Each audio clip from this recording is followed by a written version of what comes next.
മറ്റൊരു വാർത്തയിലേക്ക് പോകുന്നു. ചോറ്റാനിക്കരയിലെ 16 വയസ്സുകാരിയുടെ ആത്മഹത്യയിൽ പോലീസിനെതിരെ വിമർശനവുമായി അധ്യാപകൻ രംഗത്തു വരുന്നു.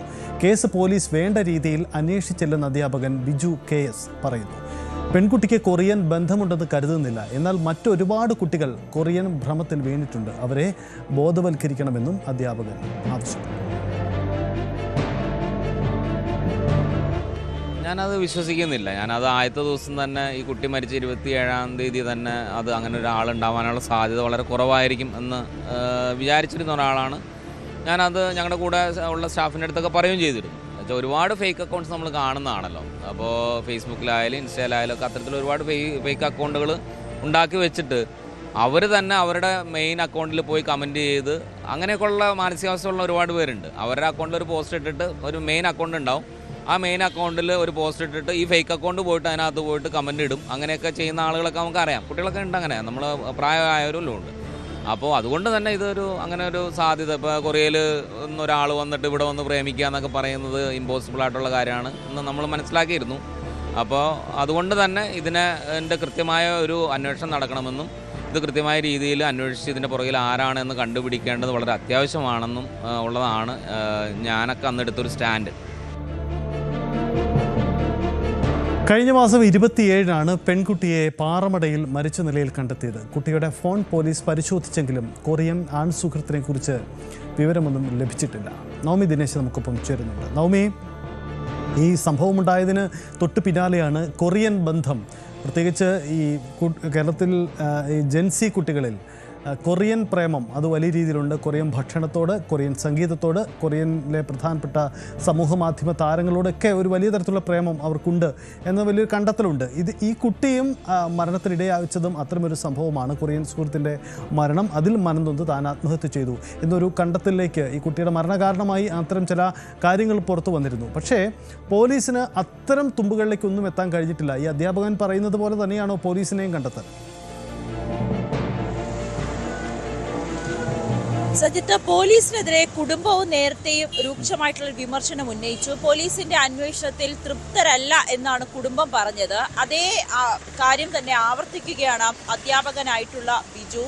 ഈ 16-കാരിയായിട്ടുള്ള ആദിത്യയുടെ ക്ലാസ് അധ്യാപകനാണ് ബിജു പറഞ്ഞത്. ഈ ആദിത്യ മരിച്ച ദിവസം തന്നെ തനിക്ക് ഈ സംശയമുണ്ടായിരുന്നു. ഈ ആത്മഹത്യാ കുറിപ്പിൽ പറയുന്നത് പ്രകാരമാണ് കൊറിയയിലുള്ള ഒരു ചെറുപ്പക്കാരനുമായി തൻ്റെ അടുത്ത സുഹൃത്താണ്. ആ സുഹൃത്ത് ഒരാഴ്ച മുൻപ് മരിച്ചുപോയി. അത് തനിക്ക് സഹിക്കാവുന്നതിനപ്പുറമാണ്. ആ വിയോഗം തനിക്ക് താങ്ങാൻ കഴിയുന്നില്ല. അച്ഛനും അമ്മയും തന്നോട് ക്ഷമിക്കണം, താനും ജീവിതം അവസാനിപ്പിക്കുകയാണ് എന്ന ആത്മഹത്യാ കുറിപ്പിൽ കൃത്യമായിട്ടുണ്ട്.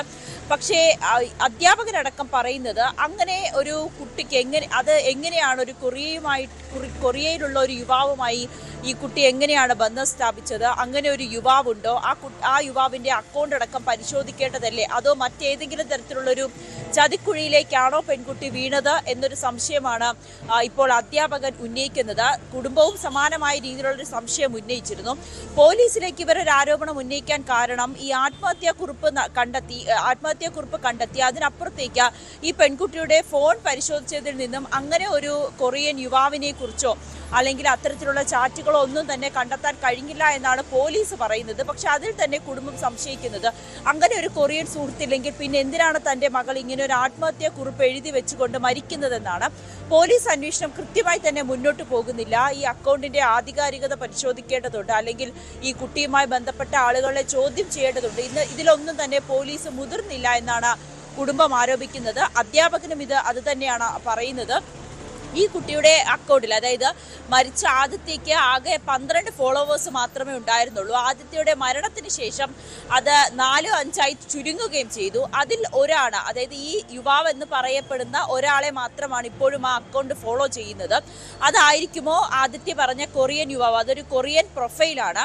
അതാണോ ഈ ആദിത്യ പറഞ്ഞ യുവാവ്? അത് കൊറിയൻ യുവാവാണെന്ന് ഇപ്പോഴും സ്ഥിരീകരിക്കാൻ കഴിഞ്ഞിട്ടില്ല. അതോ ഏതെങ്കിലും ഫേക്ക് അക്കൗണ്ട് ആണോ എന്നൊരു സംശയമാണ് അധ്യാപകൻ ഉന്നയിക്കുന്നത്. പോലീസ് കുറച്ചുകൂടി കാര്യക്ഷമമായി നോക്കണം. അതോടൊപ്പം തന്നെ മറ്റു കുട്ടികൾക്കും ഇതുപോലെ, നമുക്കറിയാം സജിത്ത് നേരത്തെ സൂചിപ്പിച്ചതുപോലെ തന്നെ ഇന്നത്തെ കാലത്തെ കുട്ടികൾ സോഷ്യൽ മീഡിയയെ അന്ധമായി വിശ്വസിക്കുന്നുണ്ട്. അതിൽ ഫേക്ക് അക്കൗണ്ടുകൾ ആരാണ്, വ്യാജന്മാരാരാണ്, സത്യസന്ധമായിട്ടുള്ളവരാരാണ് എന്ന് തിരിച്ചറിയാൻ കഴിയാത്തൊരവസ്ഥയിലേക്ക്, പ്രത്യേകിച്ച് കൊറിയയിലുള്ള ഒരു യുവാവുമായി സംസാരിക്കുന്നു, ചാറ്റ് ചെയ്യുന്നു, ചിത്രങ്ങൾ അയച്ചു കൊടുക്കുന്നു. പിന്നീട് തങ്ങൾ വലിയ ചതിക്കുഴിയിലേക്ക് വീഴു എന്ന് മനസ്സിലായി ജീവൻ ഒടുക്കുന്ന കുട്ടികളുണ്ട്. അതിനപ്പുറത്തേക്ക് ഇതൊരു ഫേക്ക് അക്കൗണ്ടാണോ, കൊറിയയിലുള്ളവരുമായിട്ട് എങ്ങനെയാണ് ഈ കുട്ടി ആശയവിനിമയം നടത്തുന്നത്, അങ്ങനെ നിരവധി സംശയങ്ങളുണ്ട്. ഇനിയും നമ്മുടെ കുട്ടികൾ ഇത്തരത്തിലുള്ള ചതിക്കുഴിയിലേക്ക് വീഴാതിരിക്കാൻ പോലീസ് കൃത്യമായിട്ടുള്ള ഒരു അന്വേഷണം നടത്തണം. അതിനപ്പുറത്തേക്ക് അവരെ ഒരു ബോധവൽക്കരണം കൂടി നടത്തേണ്ടതുണ്ടെന്ന് കൂടി അധ്യാപകൻ പറഞ്ഞു വെക്കുന്നുണ്ട്. എന്തായാലും ആദിത്യയുടെ മരണത്തിൽ വലിയ സംശയങ്ങളാണ് ഉയരുന്നത്. കുടുംബവും അധ്യാപകരും ഒക്കെ ഒരുപോലെ പോലീസിനെതിരെ വിമർശനം ഉന്നയിക്കുന്നുണ്ട്. തൻ്റെ മകളുടെ അല്ലെങ്കിൽ തൻ്റെ വിദ്യാർത്ഥിയുടെ മരണത്തിന് യഥാർത്ഥ കാരണക്കാരാരാണ്, അവരെ കണ്ടെത്തണമെന്നാണ് ഇരുവരുടെയും ആവശ്യം. സജിത്ത്. എന്തായാലും ചോറ്റാനിക്കരയിലെ വിദ്യാർത്ഥിനിയുടെ മരണം ഏറെ ചർച്ച ചെയ്യപ്പെട്ടതാണ്. അതിന് കാരണം കണ്ടെത്തണം. തീർച്ചയായിട്ടും കൊറിയൻ ബന്ധം ഒക്കെയാണ് ആദ്യം പറഞ്ഞു കേട്ടിരുന്ന കാര്യം. പക്ഷേ ഇതിൽ സംഭവിച്ചത് അതല്ല എന്നതാണ് ഇപ്പോൾ ബന്ധുക്കൾ, അധ്യാപകരൊക്കെ ഉന്നയിക്കുന്നത്. പോലീസിൻ്റെ കണ്ടെത്തലും അങ്ങനെ തന്നെയാണ്. പോലീസ് ഫോൺ രേഖകൾ പരിശോധിച്ചെങ്കിലും അത് സംബന്ധിച്ച കണ്ടെത്തലുകളിലേക്ക് പോയില്ല. അപ്പോൾ പിന്നെ എന്തിന് ഈ കുട്ടി ആത്മഹത്യ ചെയ്തു എന്ന ചോദ്യമാണ്. വളരെ പ്രധാനപ്പെട്ട ആ ചോദ്യത്തിന് ഉത്തരം കണ്ടെത്തേണ്ടതുണ്ട്. ഒരു കൊച്ചുകുട്ടിയാണ് സ്കൂളിലേക്കുള്ള യാത്രാമധ്യേ പാറമടയിൽ മരിച്ച നിലയിൽ കണ്ടെത്തിയത്. ആത്മഹത്യ എന്ന നിഗമനത്തിലേക്ക് തന്നെ കിടക്കുന്നു. മറ്റെന്തെങ്കിലും കാര്യമുണ്ടെങ്കിൽ സ്വാഭാവികമായ കുടുംബത്തിൻ്റെ ആക്ഷേപം അത് പരിശോധിക്കണം, പരിഹരിക്കണം. കൂടുതൽ വാർത്തകൾക്ക് news 18 Keralam YouTube channel subscribe ചെയ്യുക.